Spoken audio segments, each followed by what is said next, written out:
Itu temanku, namanya Manda. Dia manajernya Elswaro.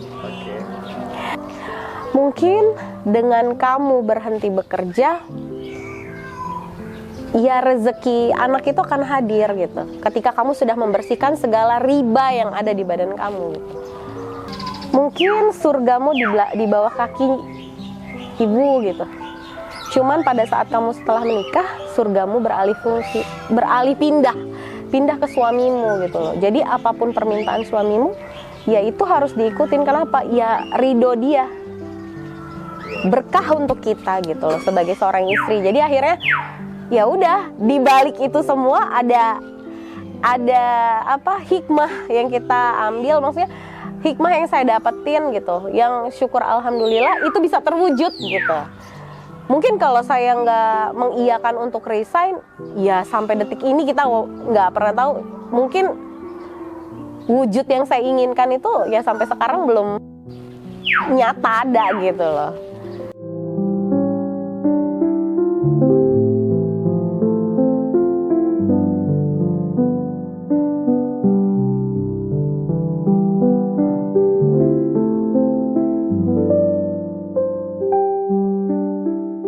Assalamualaikum, saya Dian, saya owner dari Villa Rumah Kayu yang berlokasi di Jalan Sultan Haji, Gang Perwira nomor 1, Sepangjaya, Labuan Ratu, Bandar Lampung.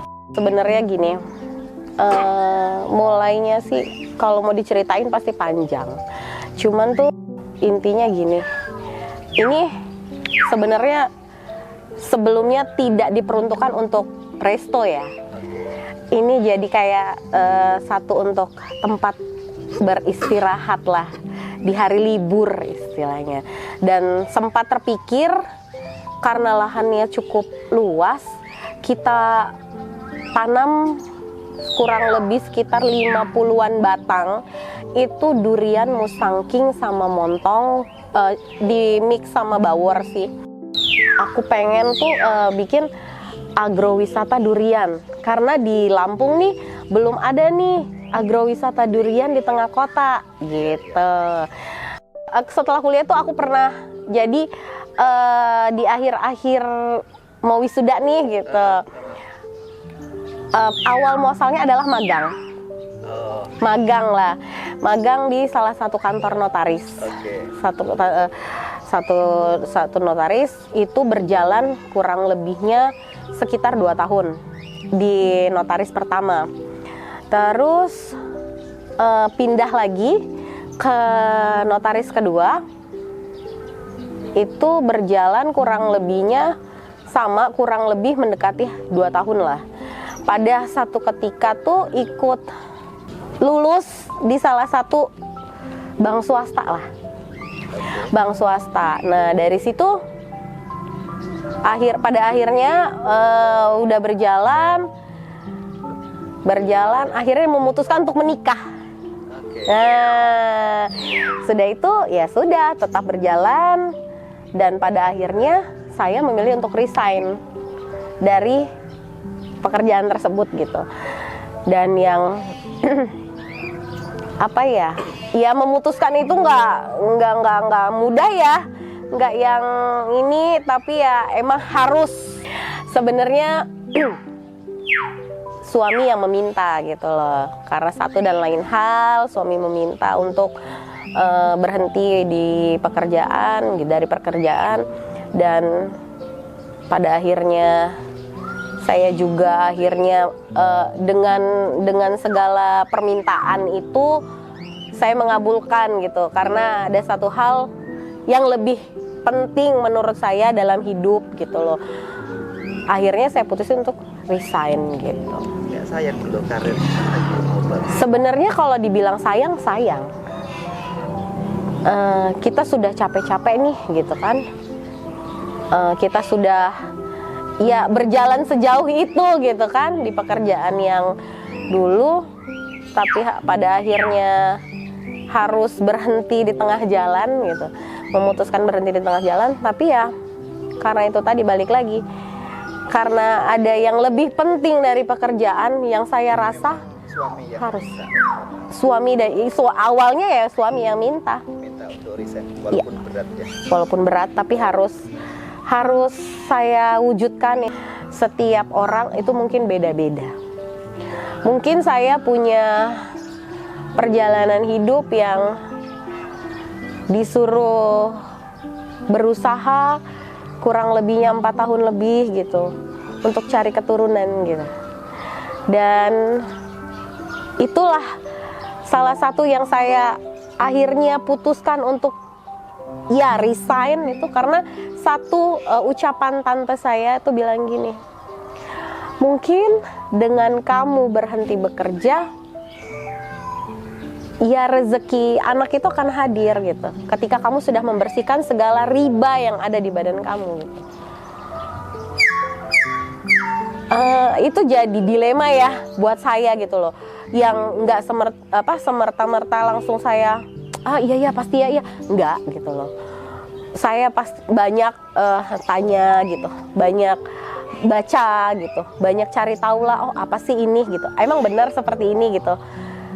Riba itu segininya gitu kan.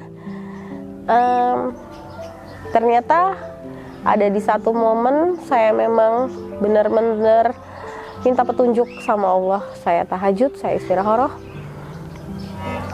dan itu kebuka gitu. Saya akhirnya memutuskan untuk resign. Setelah itu saya menjalani terapi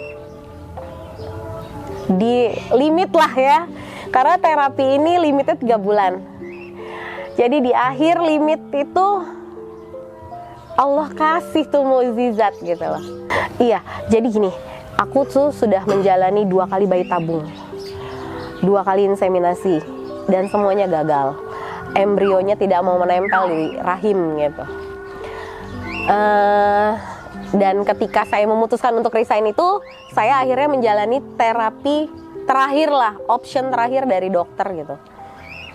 Kebetulan saya untuk programnya saya milih di Rumah Sakit Bunda Menteng sama dokter Cepi. Dia yang support saya gitu sampai akhirnya oke, kita jalani laparoskopi untuk pembersihan gitu, karena saya kebetulan PCOS, dan PCOS itu susah-susah gampang. Jadi yang overweight maupun tidak itu bisa kena PCOS.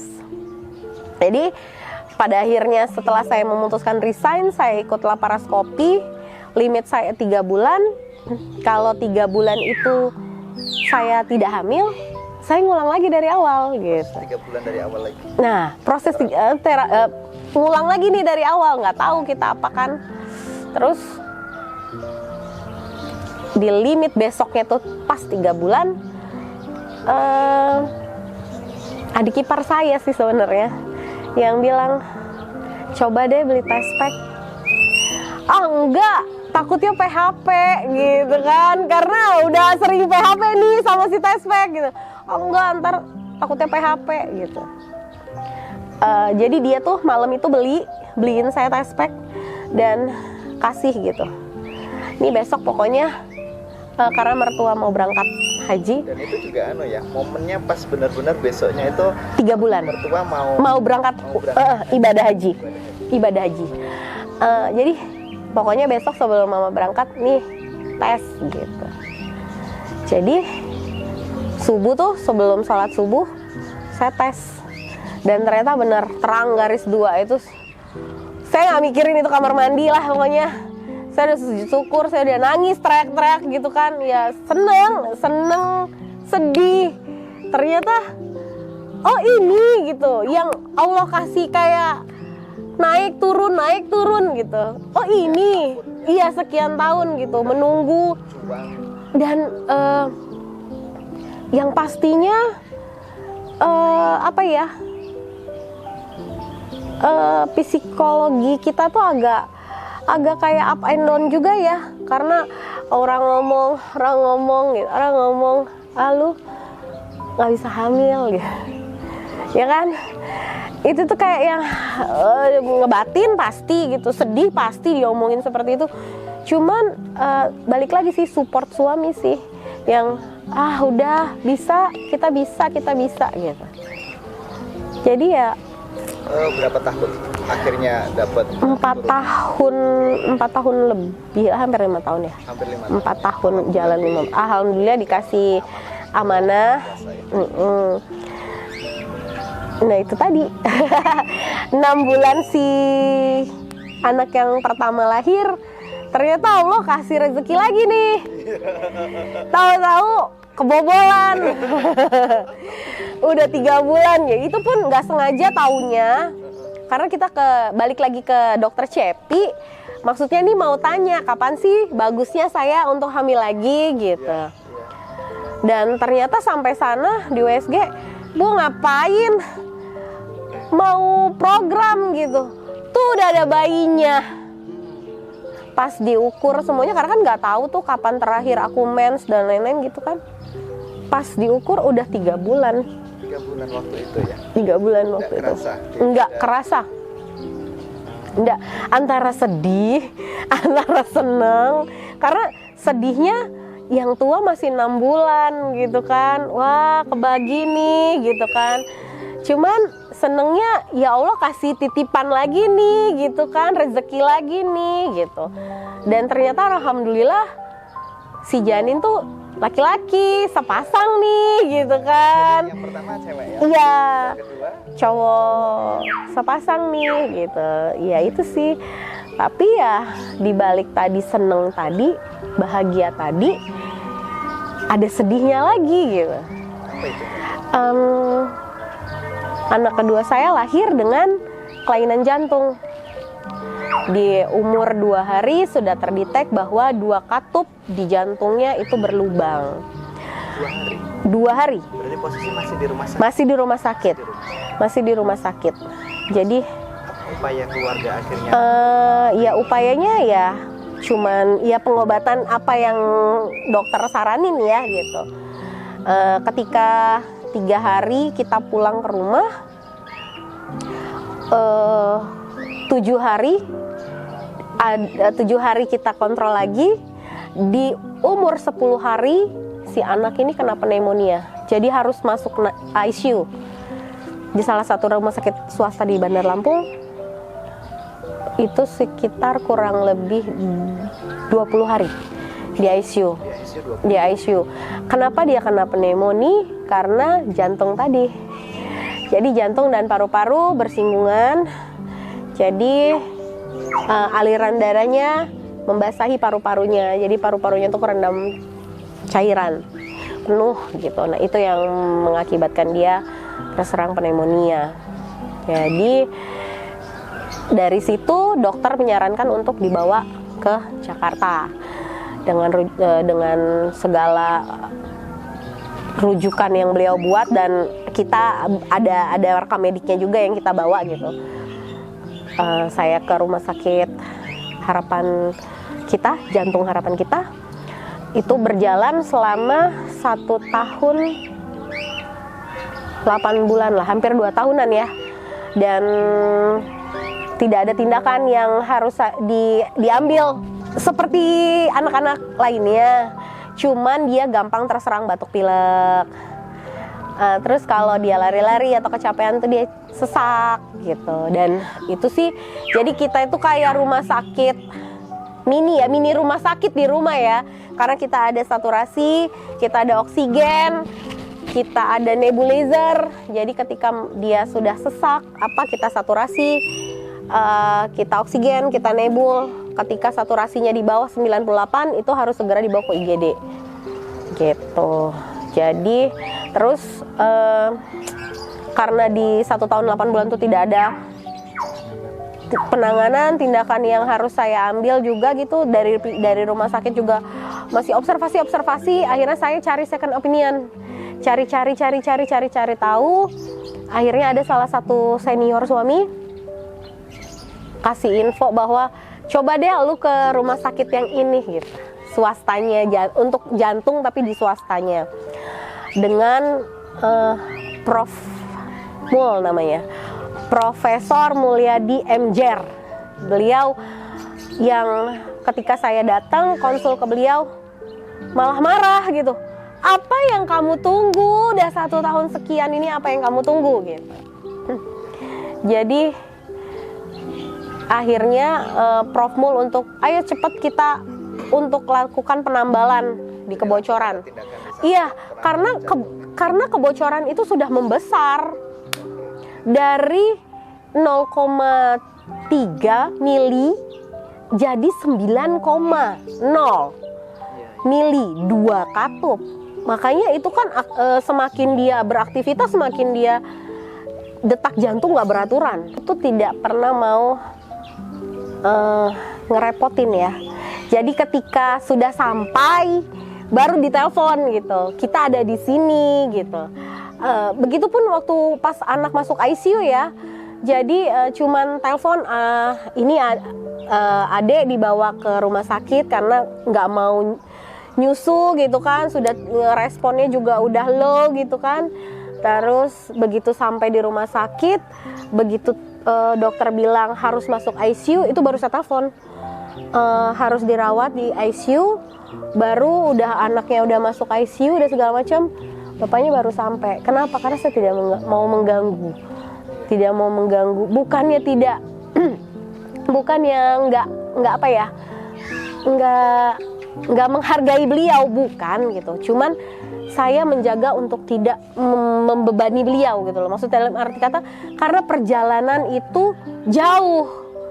Kalau dia pada saat berkendara dia pikiran, kan kita nggak mau juga terjadi apa-apa di jalan gitu loh. Dan itu yang harus saya jaga gitu loh. Kalau sampai harapan kita itu 1 tahun setengah, 1 tahun 8 bulan. Cuman kalau di rumah sakit jantung Jakarta namanya, itu saya nggak nyampe seminggu. Jadi begitu saya datang, beliau menyarankan untuk tindakan dan beliau bilang, lu pakai BPJS deh gitu, karena ini biaya besar, jadi lu harus gunain fasilitas yang lu punya gitu. Dan Rumah Sakit Jantung Jakarta itu support banget. Beliau tanda tangan dan jadwal sudah teratur, jadi kita datang itu cuman, dulu kan zaman COVID tuh, di apa tuh namanya, di rapid, cek darah dan lain-lain, langsung masuk kamar. Dan besoknya itu tindakan. Dan secepat itu gitu sih. Yang pastinya support suami sih. Dan di saat pengobatan anak juga saya harus survive dengan sakit yang saya derita gitu loh. Jadi saya adalah salah satu cancer survivor. Jadi di saat bersamaan harus sama-sama sehat ya gitu. Dan itu saya lakukan, saya duluan nih yang harus sehat. Jadi saya jalani terapi, radiasi. Jadi saya sehat, ketika saya sehat, saya untuk melakukan membawa anak saya tindakan ini, saya udah dalam keadaan sehat. Dan itu nggak gampang, sulit. Kalau nggak ada support dari suami, support dari keluarga, kakak adik gitu, itu mungkin saya nggak sampai di sini mungkin gitu loh. Mungkin udah nggak ada di sini nih di sekarang gitu. Setelah kita beberapa bulan menetap lah ya di Jakarta karena pengobatan gitu kan, datang pulang ke sini dengan alasan tinggal di sini sementara itu karena anak harus sirkulasi udara yang bagus, yang baik nih gitu kan. Dan alhamdulillah kita punya ini yang emang sirkulasi udaranya cukup bagus gitu kan. Akhirnya kita tinggal di sini untuk beberapa saat. Karena teman-teman, rekan kerja, suami gitu kan, teman-temanku yang mungkin waktu pas di rumah sakit, mereka ini nggak bisa jenguk karena keterbatasan jarak gitu. Hanya bisa support lewat message gitu kan. Dan pada akhirnya mereka datang ke sini gitu kan. Terus kayak teman-teman suami di kantor tuh, ya udah deh karena makan siang nih gitu kan, ya namanya kita tuan rumah ya udah deh sekalian makan siang gitu. Makan siang ya makan siang ala kadarnya, hanya bakar ikan gitu kan. Ya seruit lah gitu kan, makanan orang Lampung gitu kan. Pindang ya pasti kan kalau bapak-bapak tuh pindang masih gitu kan. Jadi ya udah dihidangin, teman-temanku juga gitu, hidangin.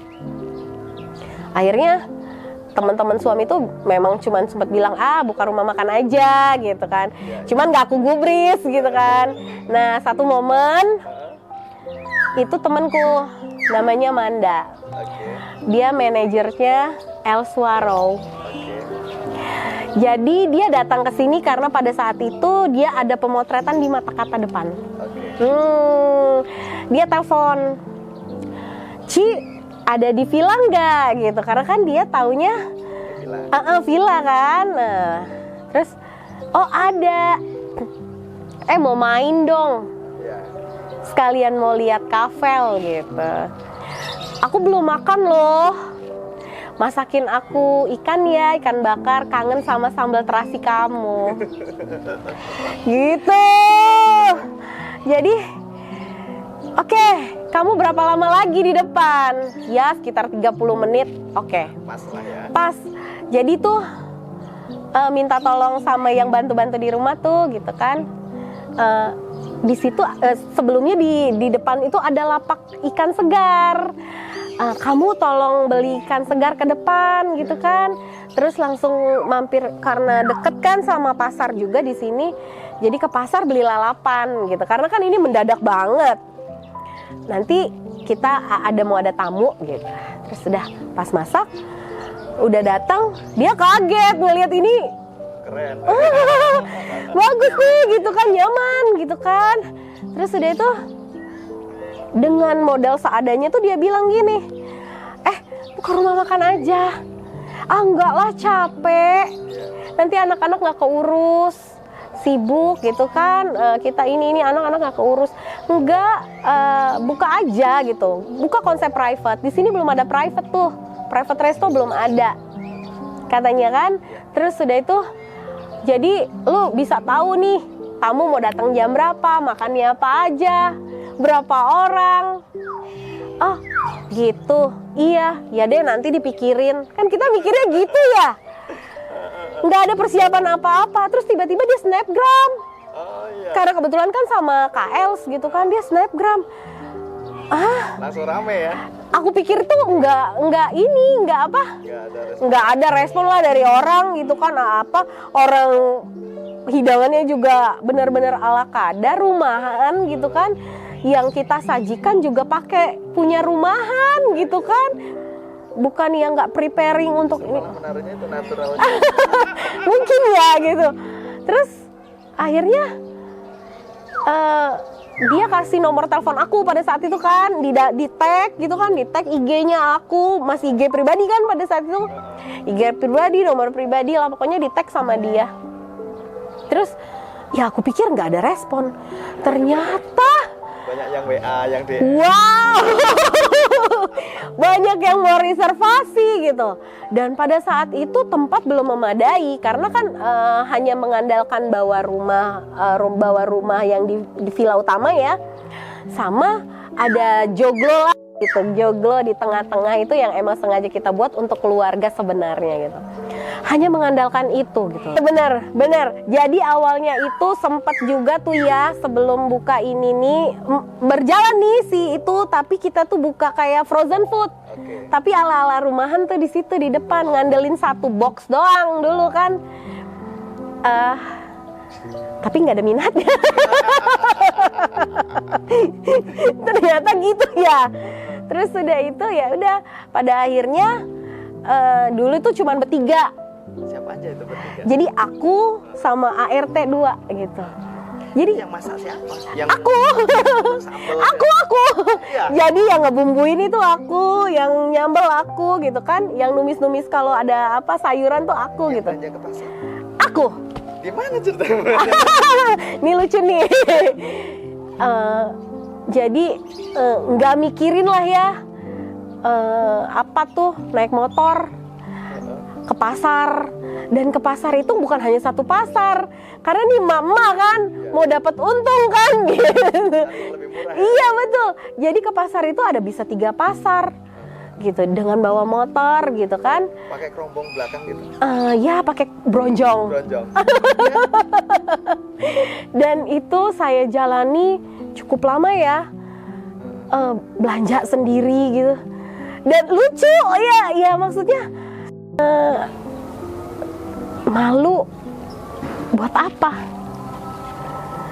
Karena menurut saya kalau kita malu nggak akan maju. Singkirkan dulu latar belakang gitu. Tapi gue harus berjuang nih. Berjuang maksud dalam arti kata yaitu tadi, lu mau sehat, lu happy lu di mana gitu. Padahal maksudnya nggak ada basic kayak sekolah chef, nggak ada gitu loh. Ya udah natural aja. Masak ya udah natural aja, dan pada akhirnya ya udah bisa gitu. Karena memang mama tuh dulu punya catering gitu. Jadi iya dikit-dikit ya, karena dulu itu mama tuh cateringnya tuh catering rumahan yang misalkan kayak ada di kantornya acara, mama tuh bikin nasi kotak, atau catering yang emang bener, terus catering nikahan gitu. Cuman memang nggak punya nama gitu. Nggak, kalau bertiga aja itu kurang lebihnya 5 bulanan lah kita bertiga. Sekarang karyawan ada berapa? Alhamdulillah sudah 8. Ada 8. Konsepnya sama fasilitas di sini tuh apa aja? Nah, bisa di-share juga. Kalau konsepnya aku nih kan resto private. Private resto. Jadi tapi namanya apa namanya? Villa Rumah Kayu. Kenapa Villa Rumah Kayu? Jadi awal muasalnya ini nama juga kita tuh karena nyebutnya itu villa gitu kan. Ya ke villa. Ya, villa gitu. Kenapa Rumah Kayu? Juga dari kayu ya? Ya. Karena dari kayu akhirnya ya udah deh Villa Rumah Kayu gitu. Kebetulan juga kan dekat seberangan dengan Kayu Manis nih gitu kan. Jadi ya udah deh Villa Rumah Kayu. Kalau mau reservasi tuh H-1.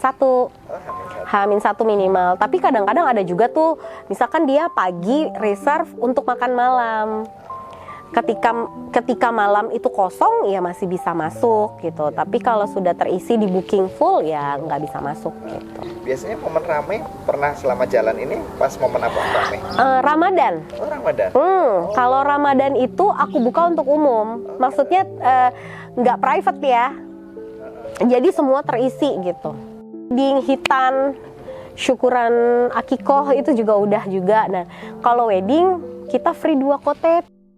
Omset 80 sampai 100. 50%? 50%. Wih, 50%? Dengan saya hanya kebanyakan tuh kalau Ramadan tuh malah yang best seller paket hemat. Oh gitu ya. Karena di sini satu yang unggul itu suasana. Iya. Ya. Suasananya. Bisa digambarin di sini. Suasananya itu ya nyaman sih menurut saya. Jadi kayak pedesaan tapi ada di dalam kota. Ya. Gitu. Dan suara burungnya ada, suara kodoknya ada. Kalau malam tuh kodok gitu kan. juga seger. Iya, kalau yang tapi tuh kasihan tuh kalau hujan karena kita kan konsepnya semi outdoor ya. Jadi hujan itu memang jadi ini sih. Cuman kita nggak mau ngerubah konsep gitu loh. Jadi konsepnya tetap private. Tetap private resto dan tetap begini. Nggak mau rubah-rubah jadi kayak ditambahin untuk menghalang dari menahan dari hujan, nggak bisa karena konsepnya sudah begini. Kalau nanti keluar dari konsep nggak bagus lagi. Ya, karena susah. Konsep seperti ini betul, di Lampung betul. Dan ini yang ngedesain semua sampai seperti ini tuh suami. Iya. Jadi alhamdulillahnya punya suami yang support. Ya. Support dari yang dia acuh, dilihat maju nggak nih orang. Bakal maju nggak nih orang. Sampai akhirnya berdiri sampai sekarang gitu.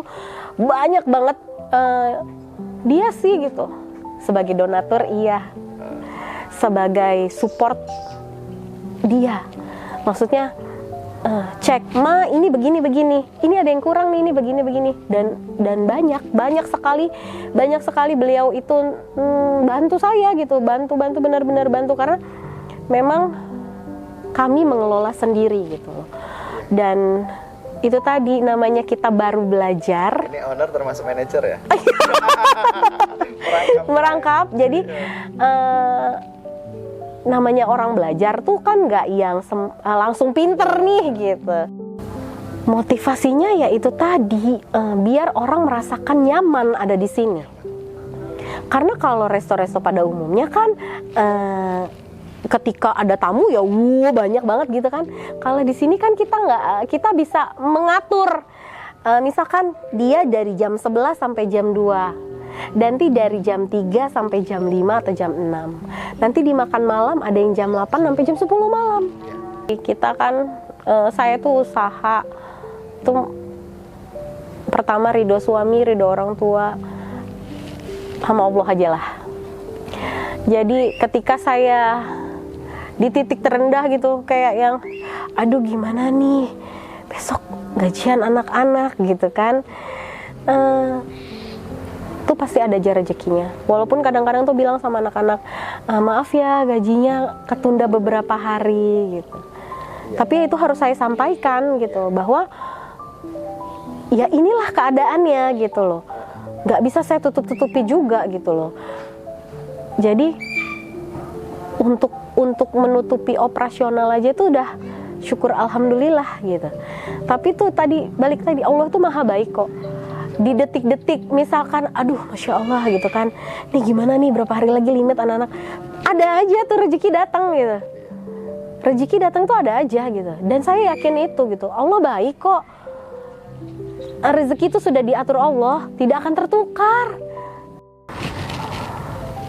Yang namanya manusia itu pasti ada naik turunnya. Kehidupan tuh pasti ada naik turunnya. Masalah itu ada, namanya manusia nggak mungkin nggak ada masalah, pasti ada masalah. Cuman tadi dijalanin aja, akan lewat pada waktunya. Tapi kalau kita tangisin, nangis boleh. Tapi kalau kita terus tangisi, ratapi, nggak selesai masalahnya. Tapi ketika kita bangkit nih, cari solusi, apa nih yang harus kita lakukan gitu loh. Apa nih? Tanya sama yang lebih tua gitu kan, sharing, apa sih, aku harus kayak mana, aku bagaimana. Ada figur suami, sharing sama suami gitu, yang pada akhirnya kelewat, semua kelewat. Ya mungkin harus selalu berserah diri. Iya betul, pasrahin, ikhlasin aja apapun ketetapan Allah, dijalanin aja, dijalanin, dinikmatin, disyukurin. Dan ada satu mungkin ya, Allah tidak akan mungkin puji hambanya yang tidak mampu. Iya. Kita pasti mampu itu. Pasti mampu, semua mampu. Tapi kadarnya aja untuk mencari solusinya itu kan, kadang-kadang kan ada orang yang cepet bangkit dari masalah. Ada juga yang kayak berlarut-larut diinin. Kalau menurut saya sih, kalau kita berlarut-larut sedihnya, gak cari solusi gak akan selesai-selesai. Tapi kalau kita bergerak, jalanin, mau apapun dijalanin terus, terabas aja udah. Selesai. Semua selesai. Dan Allah itu tiba-tiba itu bukain jalan lebar itu untuk nyelesain masalah, entah itu apa aja gitu. Kayak misalkan kita lagi sakit gitu kan, Allah kasih mudah nih Allah orang ini kasih jalan, nih kamu kesini, nih kamu kesini sini. Kalau misalkan kita ada hutang gitu kan, kayak yang ini loh, nih ininya, ini seperti ini, ya itu tadi, ya udah jalanin aja, nggak usah lo nengok belakang kanan kiri, terabas saja udah. Lewat.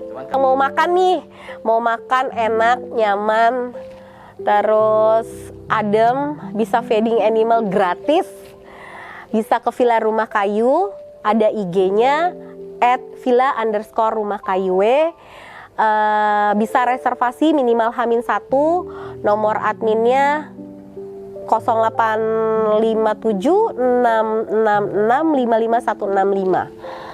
Tempatnya di Jalan Sultan Haji, Gang Perwira nomor 1, Sepang Jaya, Labuan Ratu, Bandar Lampung. Di Maps ada villa, rumah kayu, private resto, atau di depan Mata Kata.